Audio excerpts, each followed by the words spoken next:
Hello, you're watching Race to Power. I'm Shreya Upadhyay. On the show today, it's the historic race to power in Bangladesh. The vote count is underway as we speak at the moment. We get you the early trends and the impact of an election which will reshape Bangladeshi political landscape. And Baloch leader and chairman of the Balochistan National Party, Akhtar Mengal, has openly advocated for the province's separation from Pakistan. We get you more and the latest on this.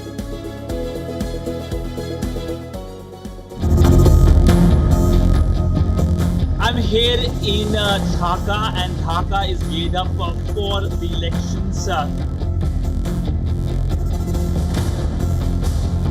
They're coming together, the first-time voters, they're overly excited.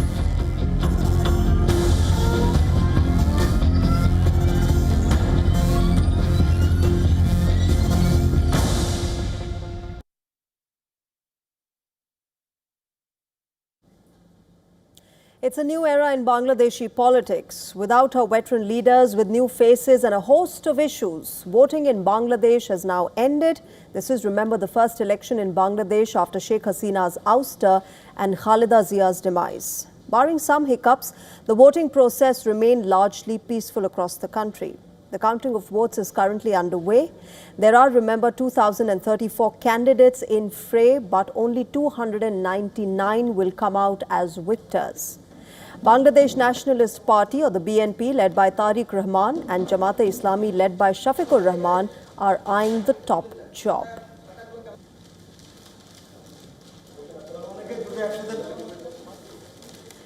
Both men represent different styles of politics. Jamaat chief's policies are guided by what they call religious principles, while Tariq Rahman represents BNP's long-standing centre-right political agenda.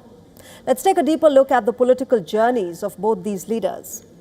Rahman's political journey began in 1980s. He joined the BNP as a general member and campaigned alongside his mother, Khaleda Zia, in the 1991 national elections. In 2002, he was nominated as the senior joint secretary, and by 2005, he was spearheading grassroots conferences nationwide.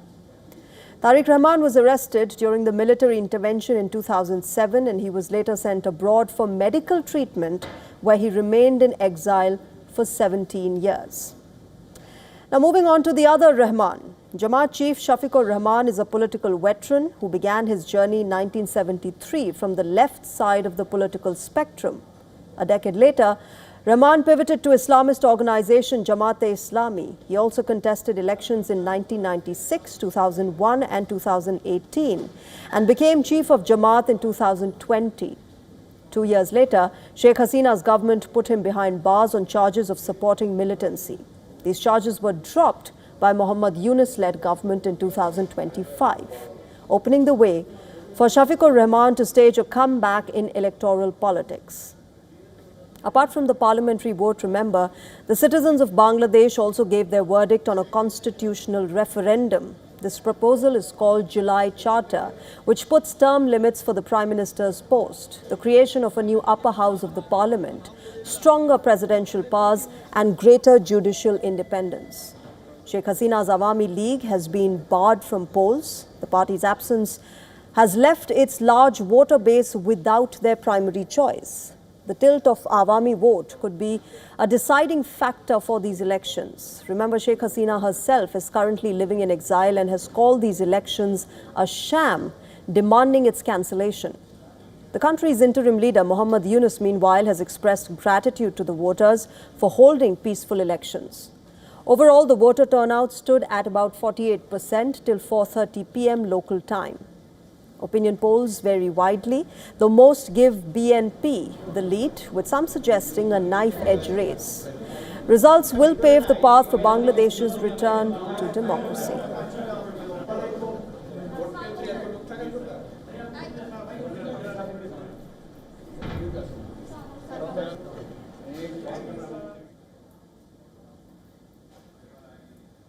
And let's also listen from the voters themselves on what they think about this entire election process and what are their expectations from the upcoming government. 17 years there was only one government. I want something different, like someone who will make this country more developed in front of the whole world, somewhere more that will have morality and some leadership qualities that will not harm the people, and they will think about the poor people and their distress. When the Awami League was here, people used to think that is how the country will run forever. We also thought that we didn't have any other options since there was no scope of change around us. So I feel very lucky that this day has come. I hope the country moves toward a better direction. We suffered a lot with terror, enforced disappearances and whatnot. Let me go across to Dr. Nikhil Deb. He's an assistant professor of sociology at the California Polytechnic State University. He's joining us live from California at the moment. Let's get his perspective on what he thinks about these elections. Dr. Deb, welcome to WION. You know, all the parties that are in fray, whether it's the BNP or the Jamaat, they're both saying that victory will be theirs. Jamaat is saying the election has been excellent. BNP is saying that victory is inevitable for their party. Who do you think, whose victory do you think will actually benefit Bangladesh? Thank you for having me, and thank you for this great question. I think, at least given the current context and given what has been going on in this country for some time, I think a somewhat centrist or more progressive party is required to establish and to promote as well as to uphold the spirit of the pluralistic foundation of the country. So in my view, I think BNP has a better shot and they have a better chance to win the election. However, it's too early to say anything very conclusively about the result of this election. But again, in my view, given what has been going on in this country for some time, including during the interim government's administration, we know that a particular party has exercised tremendous amount of power in the past 1.5 years. And it was, of course, the right-wing Jamaat-e-Islami party. And I don't think actually Jamaat-e-Islami in Bangladesh has ever had any popular political mandate. And given the history of Bangladesh and its pluralistic tradition, I don't believe actually Bangladeshi people will cast their vote or will actually have enormous support for a party that is so extreme right and that does not really uphold its, traditions and its culture in a significant way. But Dr. Deb, that's where the next concern arises. Many people say that, look, the BNP might win these elections, but then you get the Jamaat-e-Islami party as the largest opposition party. That itself could be a concern because there will be pressures from the opposition party if the BNP wins and forms the government. Well, that's a very good question. But on the, at the same time, I would like to press on another aspect. I think it is also relevant to this kind of question regarding what kind of democracy we want in the country. And it is actually, I believe, there is, of course, excitement about that election, and it is understandably a very much awaited election in the country. But at the same time, I think it was unwise.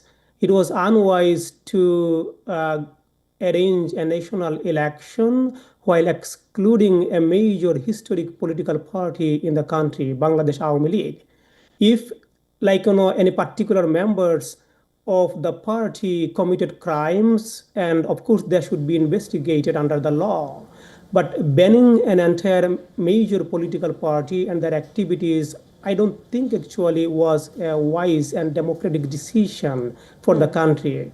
And a democracy requires pluralism, right? And it requires multiple parties to compete freely in a national election. But I think, again, if I understand there are discontents, there are dissatisfactions, but at the same time, it is a major political party in Bangladesh, and they should have been allowed to participate in the election. And if they did, I'm sure, Jamaat Islami would not have that big shot in this election. And as you said, as an opposing force, they could put tremendous amount of pressure on the government if it is a BNP-led government after this election. So Dr. Deb, there is the rise of Jamaat-e-Islami as as an opposition force. We don't know the results yet, so we'll have to wait and watch what really happens. But there is the rise of Jamaat-e-Islami. There is the Awami League that has been banned. And amid all of this, you said that Bangladeshi citizens need to decide what kind of democracy they want. And in that context, they also had a referendum to vote on, which has been gotten by Muhammad Yunus, the chief advisor. Where do you think that will head? That limits, the Prime Minister's term. There is an upper house of the parliament that is proposed and several other proposals in that referendum. In that context, how do you think this is going to move forward? What do you think that result could be? Well, that's again another very legitimate question. But at the same time, based on my experience speaking with so many people, so many friends of mine in the country, I don't think that actually many people in the country do even understand the importance of that referendum. Yes, it's, I think, part of an effort to make some reforms in the country, especially electoral reforms and curtailing the power of Prime Minister in the country. But in my view, a major failure of the interim government's administration is to address the administrative reform. And anyone in the country knows very well that administration has been so partisan, and the partisan likeness is so deeply rooted in our political culture, in our democratic culture, that it's even difficult to hold even a fair and free election. And you see, a few Jamaat Islami leaders were caught on video camera bribing people. And, those instances and reports could have been enough to cancel their nominations. But we didn't see any major actions. So in my view, I don't know, again, what is the future of that referendum. It's too early to say about that. But again, based on my perception about what people think in the country, they don't even have a good understanding of what the importance of that referendum in the first place. Okay. So let's wait and see what the results have for both the general election as well as the referendum. Dr. Nikhil Deb, thank you very much for joining us and sharing your perspective. Yeah, thank you for having me. I appreciate that. Let me also go across to Siddhant Sibbal, our correspondent who is there at the moment in Dhaka. He's been tracking the elections there. Siddhant, it's been a long day for the citizens of Bangladesh as well as for people like you who've been getting us the latest from ground. But at the moment as we speak, the counting is underway. Get us more of what's happening there. Where has it reached? When can we expect early trends coming in?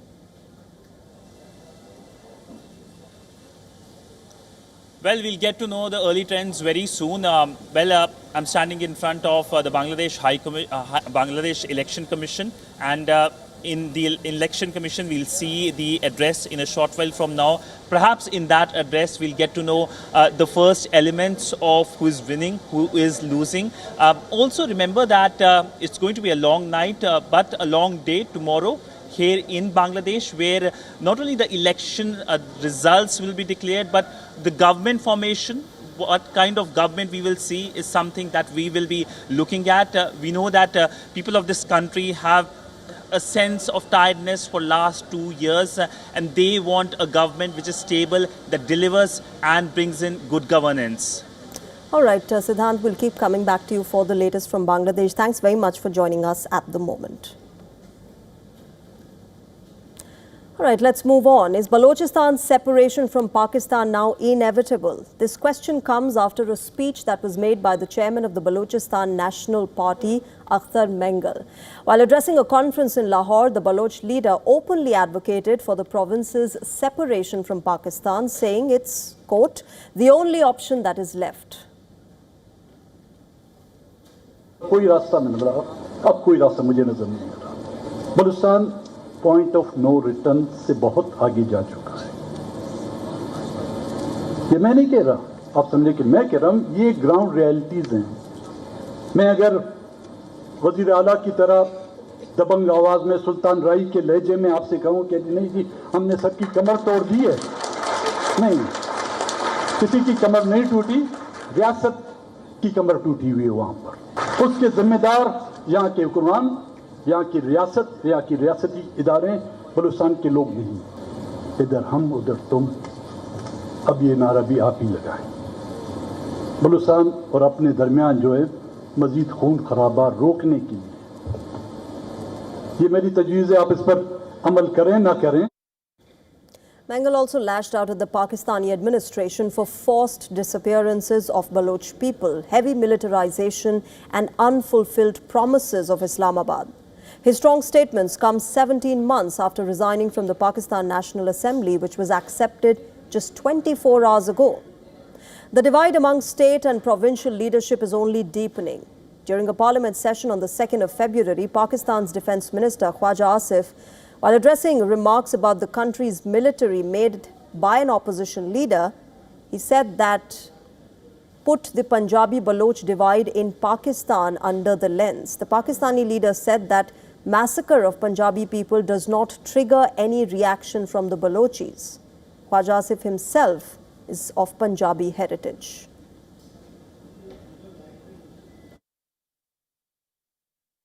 हम बोलते नहीं हैं जब पंजाबियों का ID card देख के जो है पंजाबियों का जब आईडी कार्ड देख के पंजाबियों को गोली मारी जाती है बलूचिस्तान के अंदर, कोई बलूचिस्तान से आवाज नहीं उठती उसके लिए। हमने पंजाबियों ने कभी एहतजाज नहीं किया उसके ऊपर। हम एक कौम के एक वतन में बिलीव करते हैं और ये शहादत है, ये आज़ाद और शवाद जो है शहादत है। अब इनमें पता नहीं ये ख्वाहिश है, आपने कभी आवाज सुनी है जब मजदूर जो है या ट्रेनें खड़े करके या ज़ायरीन जो है पंजाबी जो है जब उनको कत्लेआम उसका किया जाता है। तीसरा जुमला मैंने कहा है हम वसीयत की उस हद तक मैं सुबाहियत में नहीं बिलीव करता, लेकिन ये आई टेक स्ट्रॉन्ग एक्सेप्शन। सामने कहा अच्छी बात है हबीब जालिब यहाँ पे आ नज़म कोट करते हुए कि बलूचिस्तान जल रहा है। With that, we're slipping into a short break. On the other side of the break, we get you how United States, the GOP-led House, has now approved the contentious Save America Act. What happens next? And are American citizens even prepared to implement this act? We get you more details on this in just a bit.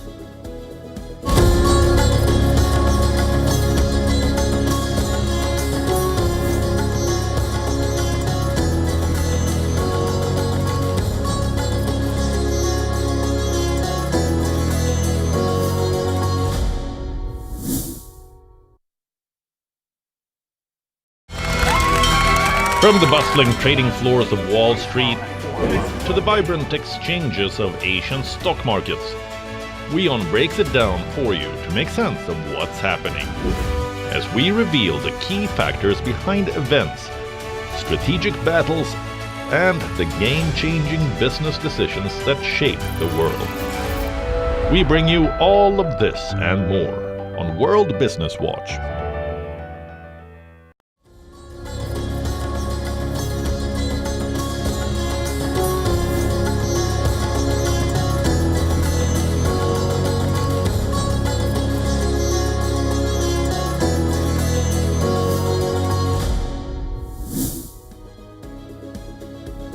Watching Race to Power.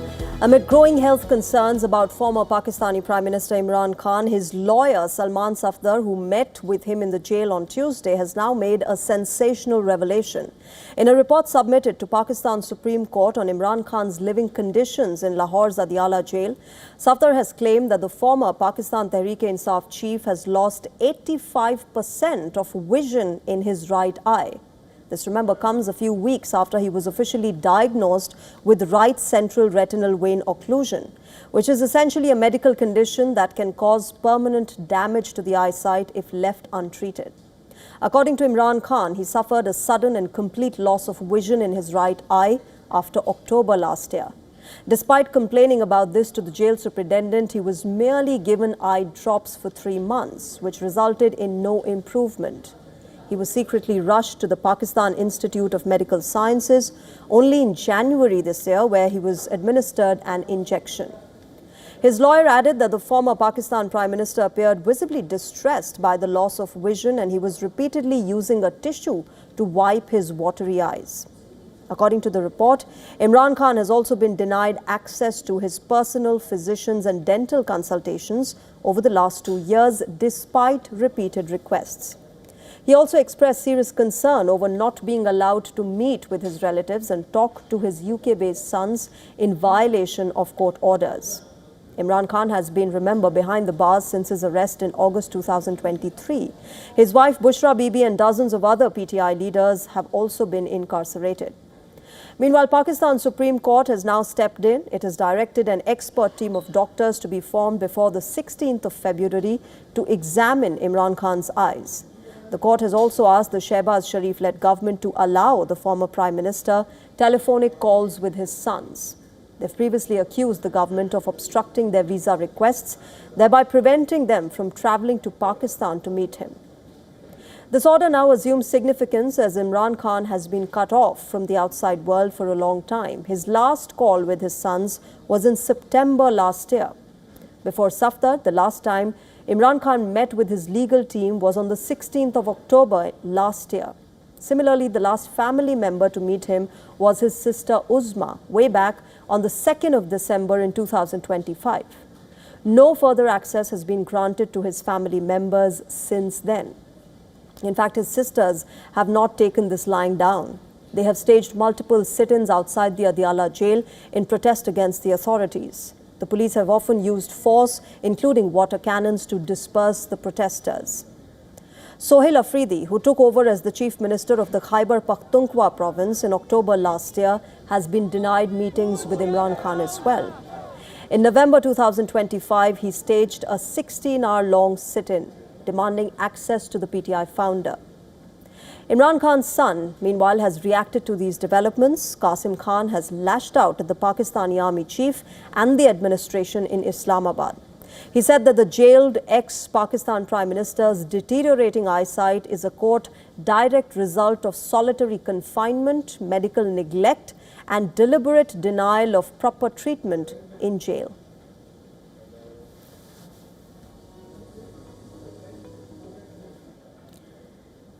Well, shifting our focus to America now, the U.S. House of Representatives has passed the Save America Act as a measure to overhaul the voting regulations in the country just months before a critical midterm election. On Wednesday this week, congressional representatives voted 218 to 213 to pass the legislation, which will now be presented in the Senate for a vote, where it will face a tougher challenge. Once the bill is passed and signed, it will be implemented effective immediately, pushing the state administrations to align to the new law. Everyone in the country understands the necessity of that, understands how simple it is and how important it is. And the only people that oppose it are people who want to cheat our system, who want to participate in our elections illegally, unlawfully. And that's not fair to the American people and the citizens of this country. This is part of U.S. President Donald Trump's plan to overhaul the voting process. He proposes 3 major changes. First, he wants every voter to show identification before they're allowed to cast their ballot. Second, Trump wants to make citizenship mandatory for voter registration. And third, he wants to change about the U.S.'s electoral process is the mail-in ballots. Trump says no mail-in ballots should be allowed, barring some exceptions. Republicans backed the measure, calling it a necessity to protect election integrity. Democrats, on the other hand, strongly opposed this bill, calling it a move to, quote, suppress the voter. Under the American Constitution, state governments control the election process. They're entrusted with voter identification and electoral roll. But the Congress can step in at any time to make the law or alter regulations that are made by the state authorities. Let me go across to our correspondent Susan Tehrani. She's joining us live from New York at the moment. Susan, this is a significant development that has happened. This is something that the Donald Trump administration has been wanting ahead of the midterm elections. That's the Save America Act. But clearly the Democrats are against it. They say this is, controlling and suppressing the voters. Get us the latest reactions and the, general sentiment among the voters at the moment as far as this act is concerned. Yeah, it's very interesting that the Democratic lawmakers on Capitol Hill are fighting this fight, and is a hill that they're willing to die on. Considering the fact that poll after poll, we see that the majority of Americans, up to 81%, over 70% of Democrats, and almost over 90% of Republicans actually want tighter restrictions on voter ID. And they don't have a problem with this. And some believe that it's sort of a little bit disenfranchising on the part of the Democratic lawmakers, because it makes people think that people that are in marginalized communities don't have the ability to get their paperwork done, or they're not educated enough to go and sign up for an ID. So it's receiving backlash on that front as well. But nonetheless, the House did pass a similar act back in 2024. Once it got to the Senate, they didn't even take it up. There are experts who believe that the Senate is going to kill this, considering the fact that it's unlike the House of Representatives. The rules of the Senate is they have a filibuster. They need a 60 vote margin threshold, where the Democrats, about a dozen of them, have to vote with the Republicans for this to be passed. And it doesn't seem like the Republicans have this vote. The Senate doesn't have this vote. All right, Susan, thanks very much for getting us a perspective on how this moves forward and what this means for America. Thank you very much. All right, with that, it's a wrap on this edition of Race to Power. But as always, we'll keep getting you news and analysis from India and across the world. Thank you very much for joining us at the moment. Bye-bye.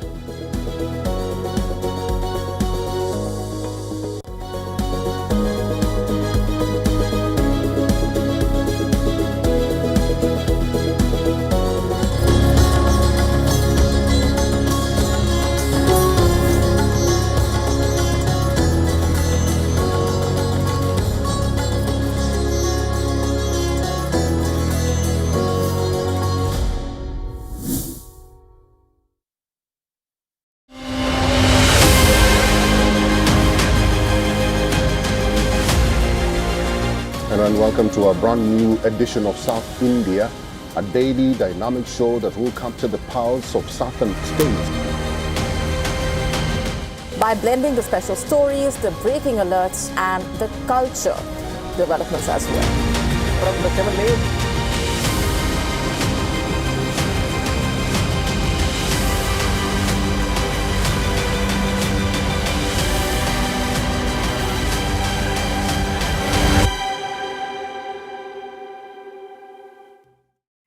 The stress of our world can take a toll on our physical and emotional health. Here, in New York's Catskill Mountains, lies a luxurious place of healing called WION Wellness Center. The WION Wellness Center provides 500,000 square feet of natural methods to manage diabetes, hypertension, chronic pain, obesity, depression, anxiety, and other conditions. We use the traditions of centuries-old natural science from India, yoga, Ayurveda, acupuncture, and naturopathy in personalized programs that help you take charge of your own health. A minimum 5-day stay is recommended for best results. Book now at yo1.com. As the world celebrates the power of love this Valentine's week, we get you a list of our hand-picked rom-com suggestions. Know all about the viral relationship trends of 2026. And find out who's the biggest superstar in showbiz right now. All this and much more with me, Diksha Bisla, on WION at these times. In West Asia, every move shifts the world's balance. Wars, ceasefires, alliances, power never stands still. From Tehran to Tel Aviv, from Damascus to Doha, the West Asia Post cuts through the chaos to reveal the region that shapes the world. Because what happens in West Asia never stays in West Asia. This is the West Asia Post, the region's story, the world's impact.